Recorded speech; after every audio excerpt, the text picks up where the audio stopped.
صدقہ بن مرداس نے اپنے والد سے روایت کیا ہے کہ انطاکیہ کے مضافات میں نے اونچی جگہ پر 3 قبریں دیکھی۔ ان پر ہر ایک پر یہ شعر لکھا تھا۔ پہلی قبر پر یہ لکھا ہوا تھا: زندگی سے وہ شخص کیا لذت دے سکتا ہے جو شخص یہ جانتا ہو کہ اللہ تعالیٰ اس سے باز پرس کرے گا اور اس سے بندوں کے ساتھ کی گئی ناانصافیوں کا بدلہ لے گا، اور جو بھلائی اس نے کی ہے اس کا اجر دے گا۔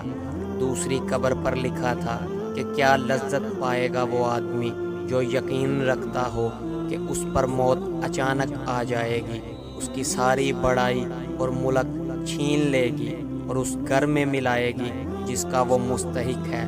تیسری قبر پر لکھا تھا: کیسے مزے لوٹے گا وہ آدمی جس کا سفر ایسی منزل کی جانب ہے جس پر اترنا جوانوں کو بوڑھا کر دیتا ہے، جو چہرے کے نقوش کو بہت جلد مٹا دیتا ہے اور جوڑ بوسیدہ ہو جائیں گے۔ یہ تینوں قبریں ایک صف میں بنی ہوئی تھی۔ راوی کہتا ہے: میں بوڑھے کے پاس جا کر بیٹھ گیا اور اس سے کہا کہ میں نے تمہاری بستی میں ایک عجیب بات دیکھی ہے۔ اس نے کہا: کیا دیکھا ہے؟ میں نے بیان کیا۔ اس بوڑھے نے کہا: ان کا قصہ اس سے بھی زیادہ تعجب خیز ہے جو تم نے ان کی قبروں پر دیکھا۔ میں نے کہا: آپ ان کا قصہ سنائیں۔ اس نے کہا: یہ 3 بھائی تھے۔ ان میں سے ایک بڑا عہدیدار تھا جو بادشاہ کے ساتھ رہتا تھا اور شہر کے لشکروں کے انتظام پر مامور تھا۔ دوسرا مالدار تاجر تھا اور بادشاہ کے خاص لوگوں میں شامل تھا۔ تیسرا عبادت گزار آدمی تھا جو عبادت کے لیے خود کو فارغ کیے ہوئے تھا۔ اس عبادت گزاری کی موت جب قریب آئی تو اس کے بھائی کے پاس اکٹھے ہو گئے اور کہا: اے میرے بھائی، آپ کو کچھ وصیت کرنی ہے تو وصیت کر دیجئے۔ اس عابد نے کہا: کیا وصیت کروں؟ اللہ کی قسم، میرا کوئی مال نہیں ہے جس کی میں وصیت کروں، نہ میرا کسی پر قرض ہے جس کے لینے کی وصیت کروں۔ میں نے دنیا میں کوئی چیز نہیں چھوڑی جس کے لوٹنے کا اندیشہ ہو۔ عہدیدار بھائی نے کہا: اے میرے بھائی، یہ میرا مال تیرے سامنے ہے، اس میں سے جو چاہو تو کہو اور جو دل چاہے وصیت کرو۔ اس آدمی نے اپنا رخ پھیر لیا۔ تاجر بھائی نے کہا: اے میرے بھائی، تجھے میری کمائی اور کثرت دولت کا پتہ ہے، شاید کہ تیرے دل میں کسی بلائی کا ارمان رہ گیا ہو، اس کو مال خرچ کیے بغیر حاصل نہ کیا جا سکتا ہو۔ یہ میرا مال ہے، اس میں سے جو چاہو حکم کرو، اس کو پورا کروں گا۔ وہ بھائی ان دونوں کی طرف متوجہ ہوا اور کہا: ہاں، مال کی کوئی ضرورت نہیں ہے، لیکن میں صرف ایک اقرار تم سے لینا چاہتا ہوں جس میں تم وعدہ خلافی نہیں کر سکتے۔ انہوں نے کہا: وہ کیا ہے؟ اس نے کہا: جب میں مر جاؤں تو مجھے غسل دے کر کفن پہنا کر ایک اونچی زمین پر دفن کر دو اور میری قبر پر لکھ دینا کہ زندگی سے وہ آدمی کیا مزہ لے سکتا ہے جو یہ جانتا ہو کہ اللہ تعالیٰ اس سے باز پرس کرے گا اور اس سے بندوں کے ساتھ ناانصافی کا بدلہ لے گا اور نیکیوں کی جزا دے گا۔ جب یہ کام کر دو تو روزانہ میری قبر پر آیا کرنا، شاید تمہیں نصیحت نصیب ہو۔ انہوں نے اس کی موت کے بعد ایسا ہی کیا۔ اس کا عہدیدار بھائی اپنے لشکر کے ساتھ قبر پر آتا اور اتر کر ان اشعار کو پڑھتا اور روتا جاتا۔ جب تیسرا دن ہوا تو لشکر کے ساتھ حسب معمول آیا اور اتر کر رونے لگا۔ جب واپسی کا ارادہ کیا تو اس نے قبر میں دھڑم کی آواز سنی جس سے اس کا دل پھٹ جاتا۔ چنانچہ وہ گھبراہٹ کے ساتھ واپس آ گیا۔ جب رات ہوئی تو اس نے اپنے بھائی کو خواب میں دیکھا اور اسے پوچھا: اے میرے بھائی، تیری قبر سے جو آواز آئی وہ کیا تھی؟ اس نے کہا: وہ ہتھوڑے کی آواز تھی۔ مجھے کہا گیا تو نے مظلوم کو دیکھا پھر بھی اس کی مدد نہ کی۔ چنانچہ وہ آدمی صبح غمزدہ اٹھا۔ اس نے اپنے بھائی کو اور دوسرے چند خاص لوگوں کو بلایا اور کہا: ہاں ہاں، میں سمجھتا ہوں کہ ہمارے بھائی نے جو بھی قبر پر اشعار لکھنے کی نصیحت کی تھی اس کا مقصد مجھ کو تنبیہ کرنا تھا اور تم لوگوں کو گواہ بناتا ہوں۔ آئندہ میں تم لوگوں کے درمیان نہیں رہوں گا۔ چنانچہ اس نے عمارت چھوڑ دی اور عبادت میں مشغول ہو گیا۔ لوگوں نے بادشاہ کو بتایا تو بادشاہ نے کہا: اس کو چھوڑ دو، جہاں چاہے چلا جائے۔ چنانچہ وہ پہاڑوں اور صحراؤں میں رہتا یہاں تک کہ اس کی موت قریب آ گئی۔ وہ چرواہوں کی ایک جماعت کے ساتھ تھا۔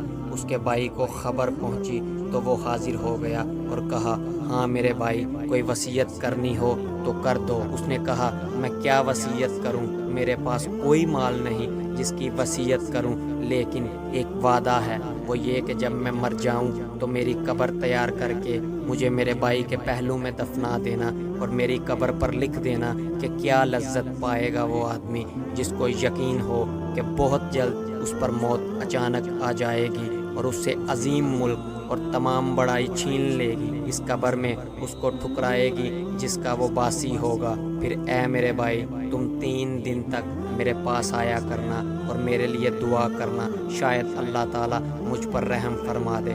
چنانچہ وہ مر گیا اور اس کے بھائی نے اس کی وصیت کے مطابق اس پر عمل کیا۔ جب اس کی قبر پر تیسرے دن آیا، دعا کی اور رویا۔ پھر جب واپس جانے لگا تو اس نے شدید آواز سنی جس سے اس کی عقل زائل ہونے کے قریب ہو گئی اور وہاں سے بے چین ہو کر لوٹا۔ رات کو اس نے اپنے بھائی کو خواب میں دیکھا۔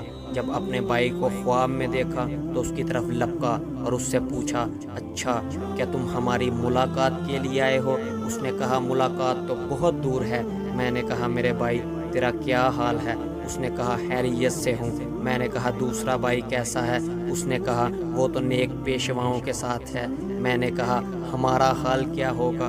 اس نے کہا، جس نے دنیا اور آخرت کے لیے جو کچھ کیا ہے وہ دیکھ لے گا۔ تم اپنی مالداری کو اپنی فقیری سے پہلے غنیمت سمجھو۔